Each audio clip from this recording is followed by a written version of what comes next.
Hello, I'm Emily Burgoyne, Angus Librarian.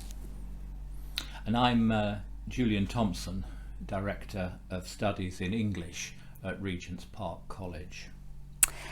In this presentation, we're going to talk about Heart of Darkness by Joseph Conrad and the links between that and the archives of the Baptist Missionary Society. We're going to use a selection of material from the archives that we keep here belonging to the Baptist Missionary Society about their activities in Congo. In 1878, the Baptist Missionary Society, or BMS, invited the Reverend Thomas Comber and the Reverend George Grenfell to undertake an exploratory journey to Congo, establishing a BMS presence in the region. The September 1877 issue of the Baptist Missionary Herald bore the headline, "Africa for Christ," with the byline, "He shall have dominion also from sea to sea, and from the river unto the ends of the earth." It noted that, at length, as the result of recent discoveries, all Europe seems to be interested in this continent, and Germany, Portugal, Italy, Belgium, France and England are proposing to send out expeditions for its further discovery and civilization. The Christian Church also appears to be waking up to a deeper sense of responsibility in relation to the benighted land, and a general move forward is being made to take the life of light, the glad message of salvation, to these degraded, downtrodden sons of Ham. By biblical tradition, all the peoples of Africa and adjoining parts of Asia were descended from Noah's second son, Ham. Comber and Grenfell immediately set off for Congo by mail steamer for an initial visit in January 1878, returning in July for a more official expedition. Grenfell resigned from the BMS in August of that year, but Comber returned again in 1879 to set up a base station in Sao Salvador in Portuguese Angola with his new bride, Minnie Comber, as well as William Holman Bentley, H.E. Crudgington and J.S. Hartland. Bentley and Crudgington reached Sao Salvador in July. In August, Minnie Comber died of cerebral malaria.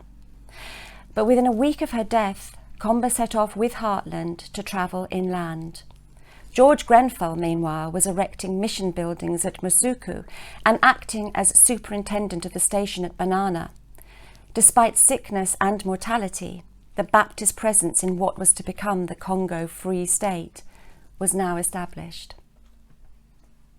The same year as the Baptist mission to the Congo commenced, Leopold II, King of the Belgians, started lobbying other European powers, asking for exclusive rights to civilise this vast, shadowy tract on the map, in his words, to pierce the darkness which envelops the entire population. Belgium was one of Europe's newer states, created out of northern France and a part of the Netherlands in 1831, to form an independent buffer should anyone wish to contest the fields of Flanders again, as they had done in almost every century, giving bloody immortality to such peaceful settlements as Ramillies and Jemappe and Waterloo. And nothing would change despite Belgian neutrality. Mons, Ypres and Passchendaele would soon be equally famous. But if Belgium had been created to part the imperial lions of Europe, was it unreasonable for the gallant little country to covet some of their plunder? This was, after all, the zenith of European imperialism. When in 1888 the unseemly scramble for commerce upon the African continent reached the Congo, the King of the Belgians was a prominent bidder at the conference table. Although Europeans had arrived on the Congo River in the 15th century, the remoteness and inaccessibility of the Congo Kingdom meant it was relatively unscathed by the African slave trade. First the Arab traders from the north spared it, later the Europeans from the west. But capitalism arrived, unavoidably enough, by the end of the 19th century, the height of imperial mania. European traders, advancing beyond the region's established colonies, came like sordid buccaneers, not for human freight, but for the region's only marketable products, ivory and rubber.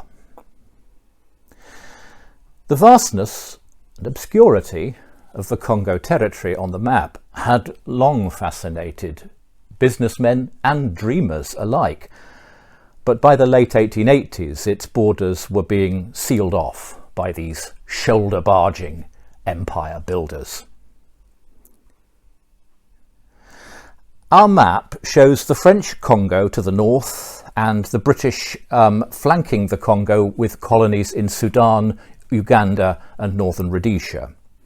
The Portuguese were snugly entrenched in the southwest, and those imperial newcomers, the Germans, here coloured grey, had occupied territory to the east of Lake Tanganyika in German East Africa.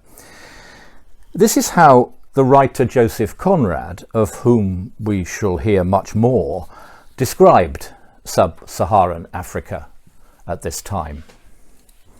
A large, shining map, marked with all the colours of a rainbow. There was a vast amount of red, good to see at any time, because one knows that some real work is done in there.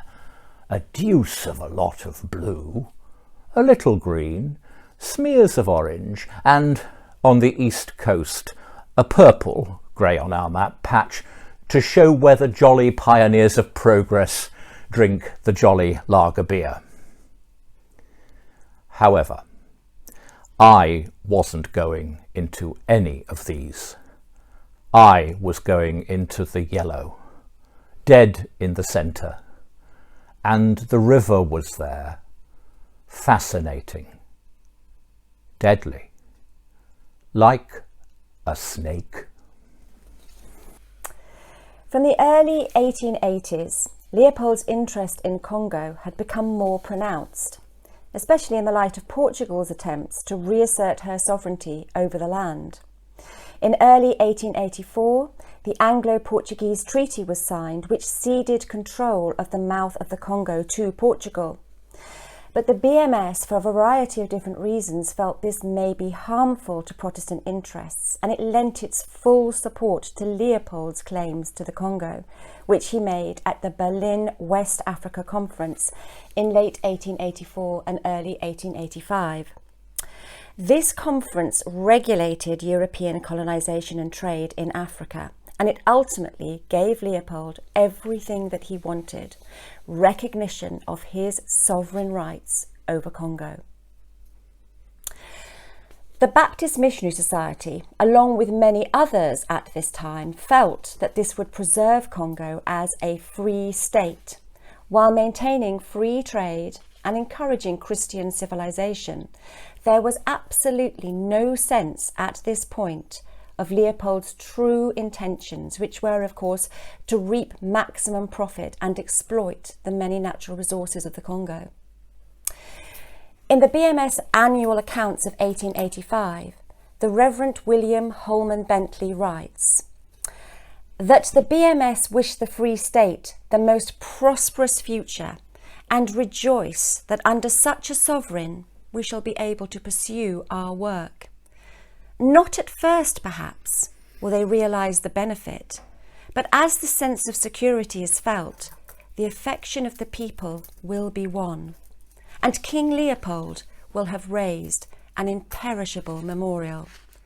Of its resources, Mr Stanley speaks in glowing terms: metals, coffee, India rubber, woods, ivory, oils, whatever India produces may be grown here.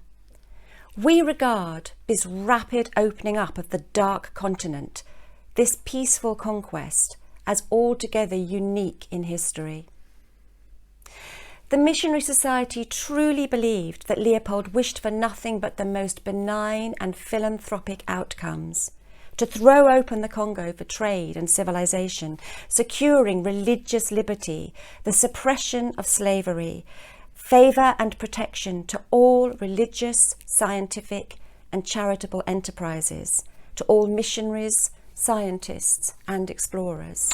It isn't all that surprising that the great powers of Europe and the Baptist Missionary Society seemed happy to entrust Leopold with moral leadership in the Congo, to be called rather misleadingly the Congo Free State. This was the old European game of buffer states and the balance of power, played out now on the African continent, the rainbow-coloured states on the map, all looking distrustfully at one another and glad for the Belgian king to take over the vast space of the Congo. And he was also so full of noble promises. He would lighten that darkness, the darkness that seemed to engross the beating heart of Africa. The great journalist Henry Morton Stanley gushed, "Who can doubt that God chose the king for his instrument to redeem this vast slave park?" And this, of course, was something special for Belgium too. They were going to run an overseas empire. While Comber and his BMS colleagues were attempting the South Bank route inland, Henry Morton Stanley had been making his way along the North Bank. Stanley was employed by Leopold, who'd set up the Association Internationale Africaine in 1876, ostensibly to pioneer exploration of the Congo Basin, but in reality it was a first step towards creating Leopold's personal African empire. In September 1884, Stanley talks of the aims of the International Association, which had Leopold as its president, in this supplement to the Chamber of Commerce Journal. He says it intends to build hospitable and scientific stations up the Congo, to discountenance the slave trade, to survey, inquire, analyse the land, the people, the resources. Well, some people, he says, have doubted whether we had a right to purchase the sovereignty over such a vast territory so cheaply. They are astonished to find the sovereignty and other privileges parted with by the natives for so many yards of cloth, so many soldiers' coats, bottles of gin, table knives, brass rings, beads, and cotton handkerchiefs. But I, for my part, am astonished at the exorbitance of the prices demanded. The sovereignty which we purchased was unproductive in native hands. It remained for us to put it into activity and beneficial use. That was the trouble.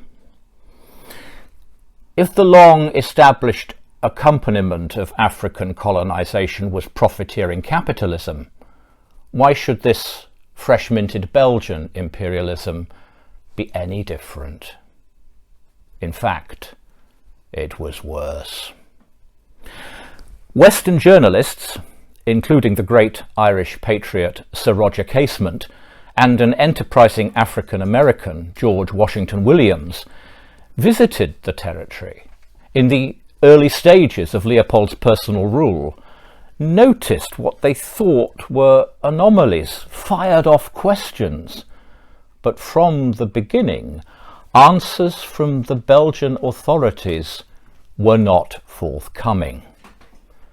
What was it lay behind this official stonewall and the sudden scuttles of wealth the Belgians were bringing home? The Baptist missionaries were suspicious too. By this time, they had successfully established several mission stations in Lukulela, Balobo, Upoto and Monsembe, and they were to go on to establish several more. Word came to them of state atrocities, and they lodged complaints. Now Leopold's government was no longer just implacable, it turned hostile. The observations of the missionaries were frequently treated as sedition. Grenfell complains in 2 letters that he is being harassed by Belgian officials to keep quiet. In 1906, another Baptist, Edgar Stannard, was convicted of libel in the Congo and fined the equivalent of £3,400 in today's money for testifying against the Belgian regime.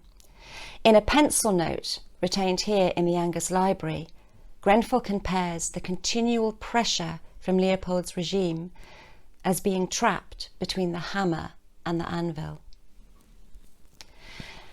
Leopold responded to the increasing pressure by appointing a commission for the protection of the natives in 1896, which comprised all of the Congo missionaries, including Grenfell and Bentley.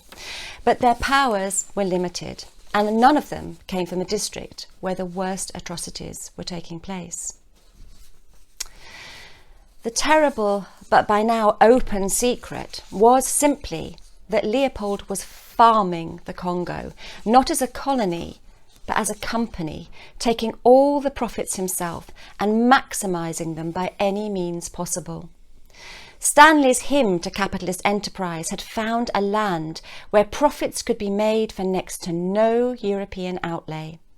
The villagers were mobilised all along the river to work for Leopold, and slackers and even bystanders met with draconian treatment because Leopold's police, the Force Publique, were given almost unlimited powers. The Baptist missionary Albert Scrivener writes of a journey to Lake Leopold, witnessing how important rubber had been in the ravages that had taken place amongst the Congolese people and the villages. This account is contained in a manuscript letter that we have here in the Angus Library. And he writes, "I saw a few men come in, and the frightened look on their faces tells only too eloquently of the awful times they have passed through.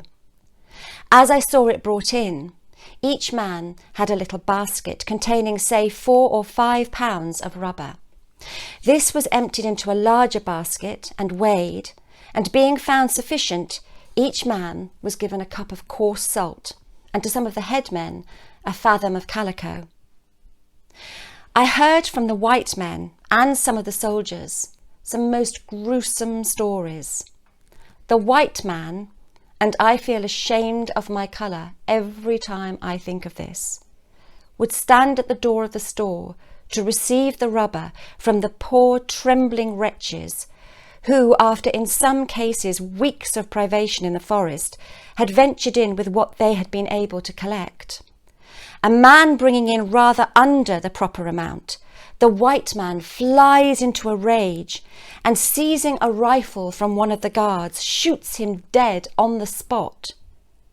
Very rarely did rubber come in, but 1 or more was shot in this way, to make the survivors bring more next time. Men who tried to run from the country and who'd been caught were brought to the station and made to stand one behind the other, and an Albini bullet sent through them. A pity to waste cartridges on such wretches." He goes on to talk of being shown around the sites of former settlements and finding a number of human bones, in some cases complete skeletons. I counted 36 skulls and saw many sets of bones from which the skulls were missing. I called some of the men and asked the meaning of it. "When the rubber palaver began," said one, "the soldiers shot so many, we grew tired of burying them. Very often we were not allowed to bury them, and so we just dragged the bodies out into the grass and left them. There are hundreds all round about, if you like to see them." A certain Lieutenant Don made use of this collateral damage building a flower bed bordered with human skulls. But it was the severing of workers' hands that achieved particular international notoriety. These were sometimes cut off by force publique soldiers who were made to account for every shot they fired by bringing back the hands of their victims. These details were recorded by missionaries from the BNS and other organisations working in the Congo and caused public outrage. When they were made known in the United Kingdom, Belgium, the United States and elsewhere, international opposition to Leopold's rule became acute, and he was forced to relinquish personal control of his fiefdom in 1908, which then passed to the Belgian state. E.D. Morel was a shipping official at Elder Dempster Shipping Company in Liverpool, and he noticed that a fortune in rubber and ivory was regularly arriving into the docks from Congo, while only arms and munition were being sent back.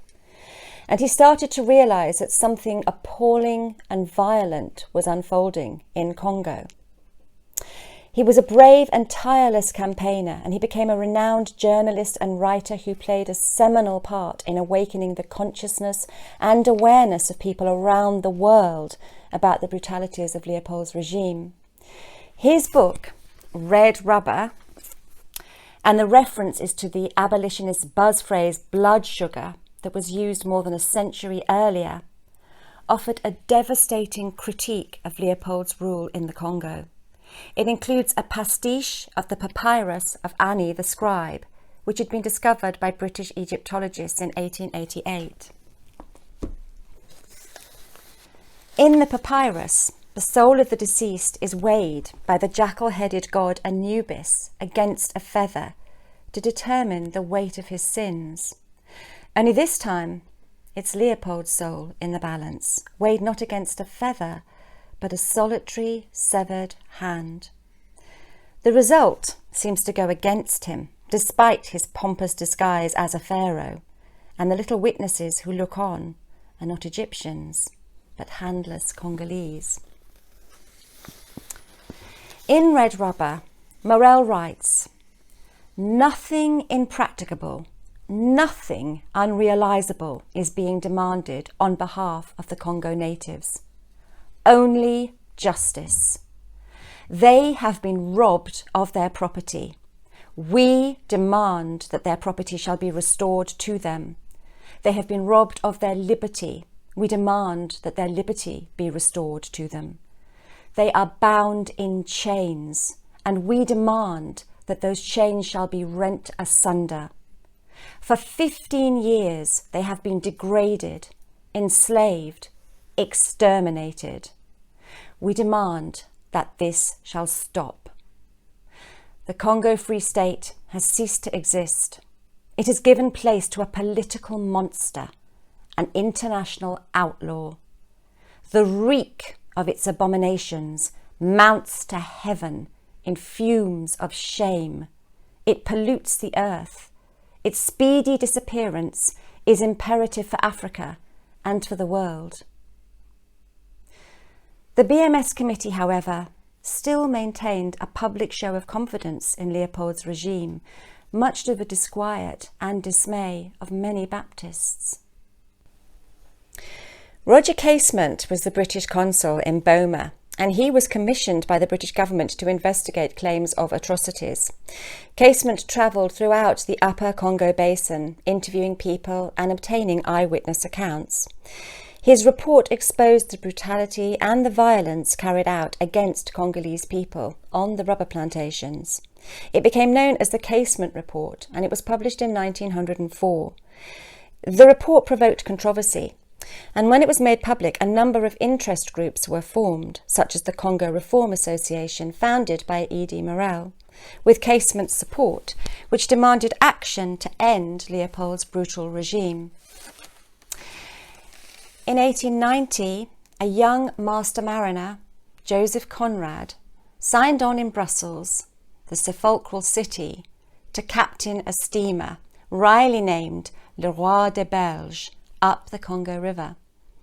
He met some of the Baptist missionaries, and he was very impressed with the freshness and the cleanliness of their living quarters in comparison to the homes of the Belgian officials.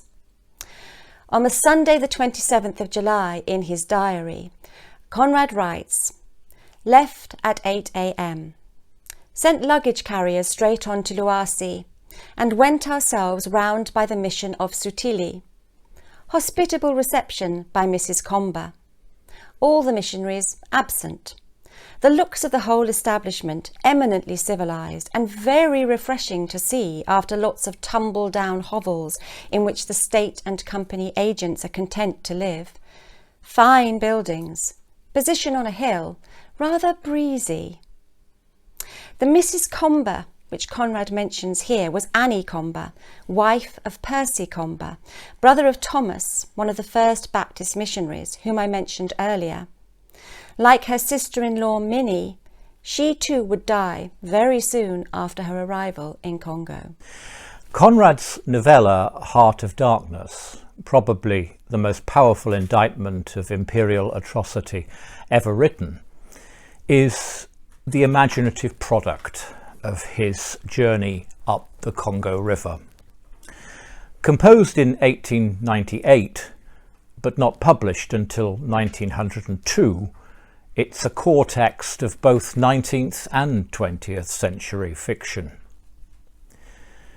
The book satirises the Belgian officials in their high starched collars and snowy trousers, keeping up appearances amid great demoralisation. It sneers at the profiteers attracted to Leopold's business venture from every corner of the world. They call themselves things like the El Dorado Exploring Expedition. They carry long staffs like pilgrims, worshipping what Conrad calls the flabby devil of cowardice and greed. Early scenes in the Congo observe the disgraceful effort to build the Congo Railway, not 1 mile of trackbed completed in 2 years. Instead we're shown semi-organised chaos, a stack of rusty nails, a railway truck lying with its wheels in the air, a fire bucket with a hole in the bottom, and dead Africans blocking the road in an attitude of meditative repose. There are also gangs of Africans, dying slowly at their tasks, often chained together, slaves in all but name, nothing but black shadows of disease and starvation lying confusedly in the greenish gloom. In a letter, Conrad reminds Casement that slavery had been abolished long before, but what he saw at company stations put the moral clock back many hours. As a Polish aristocrat without a country, Konrad, or let us for a moment give him his birth name, Józef Konrad Korzeniowski, had close personal experience of the cruelty of imperial regimes long before he came to the Congo. Russia brutally suppressed the 1863 nationalist rising in the Russian province of Poland, removing the country from the map until the end of the First World War. 9,423 men and women were exiled to Siberia. 2,500 victims according to Russia's own estimates, including Konrad's parents, both of whom died in exile. Young Józef grew up an aristocrat without territory, a writer using foreign tongues, and a patriot without a country. It did not endear him to the ways of empire.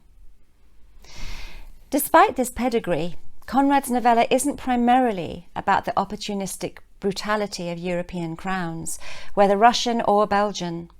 Casement urged Conrad to join the political struggle against Leopold. But Conrad felt he'd already said plenty about the vindictive inefficiency of the Belgian regime in the novella, which incidentally never names Brussels nor Belgium's king, though the doings of his companies befoul every page. Besides, writing about infamy and hardship is not, Conrad determined, a very demanding literary task. Conrad had discovered something much deeper and darker in the turbid waters of the Congo River. If that river was a snake, it had charmed him and revealed to him no less than the terrible opportunism, unchecked by poetry or morality, at the heart of the dawning 20th century. The general manager is a sneering pirate, his boy a bumptious cynic. The manager of the central station is a papier-mâché Mephistopheles. But these are familiar minor demons. Altogether more terrible and considerable is the incumbent of the central station, Mr Kurtz. It is with visionary disgust that Conrad's novella turns away from sordid empire building to the powers of darkness in the heart of man Kurtz has summoned up in his own hollow being during his short stay upriver. Why should one man wish to cleanse the earth of his brethren, as Mr Kurtz, the apostle of liberal values who's gone native in the upper station, clearly does? All Europe had gone into the making of Mr Kurtz. He was one of the gang of virtue who from the 1880s onwards sought to argue for the civilizing force of European colonization.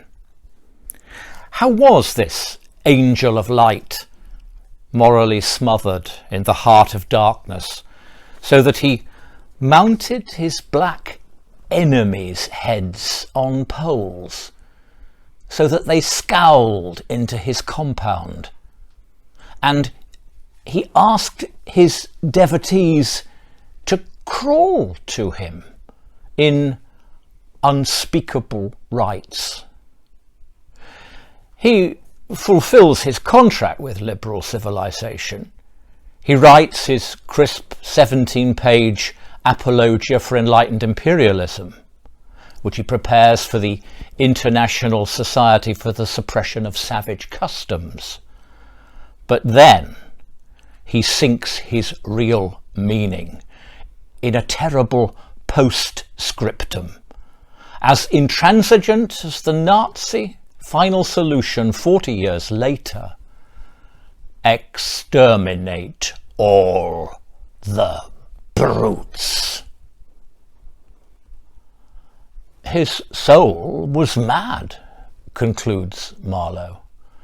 Being alone in the wilderness, it had looked within itself, and by heavens, I tell you, it had gone mad.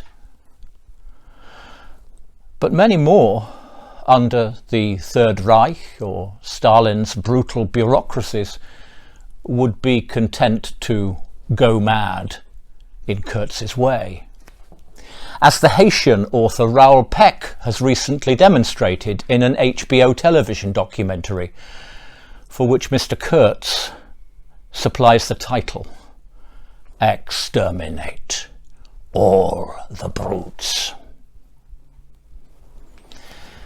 As for Leopold and the florid monuments the wealth of the Congo erected all over Brussels, and which remind Marlowe of whited sepulchres, the recent Black Lives Matter movement has paid his regime plenty of attention. The numerous statues to him have been refreshed in blood-coloured paint. For the narrator of Heart of Darkness, the English seaman Charlie Marlowe, the search for Kurtz becomes a metaphysical quest, and the inscrutable river unfolding before the river steamer a kind of alternative dark pilgrimage, the choice of a nightmare different from brutal European imperialism, but harder to make out. I listened on the watch for the sentence, for the word that would give me the clue to the faint uneasiness inspired by this narrative that seemed to shape itself without human lips in the heavy night air of the river. But the answer, as often in literature, is unclear, and the river seems to conspire with this lack of clarity, the stillness of an implacable force brooding over an inscrutable intention.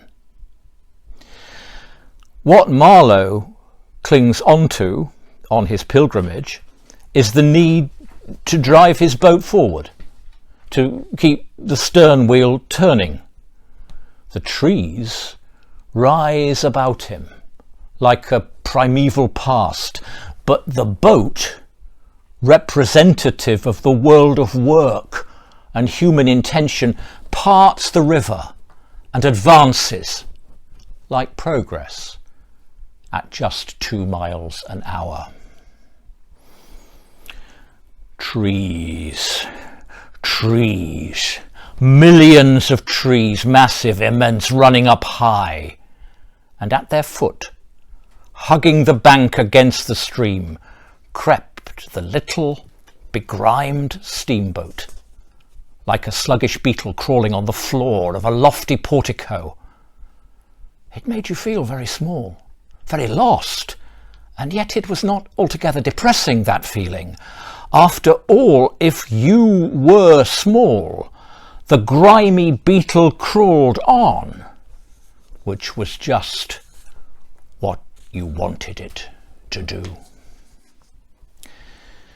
When, at last, they reach Kurtz's station, Marlowe faces opposition, an arrow shower from a private army Kurtz has assembled. But the Führer himself is too ill to come out and continue the fight. He dies soon after of some nameless tropical disease. But his last words are among the most famous in literature, summing up his experience, his folly, and perhaps the dark century that stretches before him. The horror. What the words mean is less important to Marlowe than their ambition. He had something to say. He said it. In 1903, George Grenfell wrote a letter to King Leopold explaining that he could no longer wear the decorations that the king had bestowed upon him for his services to the state. This was not in protest against the atrocities, but because of the refusal of the Congo state to allow the BMS to advance up the Congo River and complete the chain of Protestant mission stations across Central Africa. Not all the lessons of Leopold's personal empire had yet been learned then, even by the humane and generous BMS, but at least they had the grace to officially and formally acknowledge that atrocities had taken place in Congo. On the 17th of October 1905, in their General Committee minutes, the chairman, E.P. Collier, wrote, "During the last 27 years, through the labours of their missionaries in evangelistic, educational and medical work, at a great cost to life and money, they have been devoting their best energies to secure the uplifting and enlightenment of the native peoples of Central Africa. The members of the BMS General Committee feel compelled again to give expression to their feelings of horror and indignation at the continued cruelties and atrocities perpetrated upon the peoples of the Congo state by the representatives of the Congo government and the various concessionaire companies. The General Committee of the Baptist Missionary Society feel compelled to earnestly and respectfully appeal to His Majesty's government to take such action under the terms of the Berlin Treaty as may bring to a speedy termination the present regime of oppression, coercion and cruelty which now exists in so many parts of the Congo state. Marlowe takes the story of Kurtz and the Congo back to England, where he tells a group of influential cronies his inconclusive tale. Some of them seem quite engrossed, others sleepy. But they have to listen, for their cruising yawl is trapped, waiting for the ebb tide on the Thames. Marlowe has brought his story home, and his bigwig friends, the captain of industry, the lawyer, the accountants, they begin to perceive parallels between the great imperial waterway and another river, stretching to the furthest reaches of a distant empire. By the time the tale ends, Conrad makes sure we cannot tell the difference between darkest London and darkest Africa. The offing was barred by a black bank of clouds, and the tranquil waterway leading to the uttermost ends of the earth flowed sombre under an overcast sky, seemed to lead into the heart of an immense darkness. There is room in that sombre gloom for a choice of imperial nightmares, for both the cruelty of Leopold and Kurtz's genocide.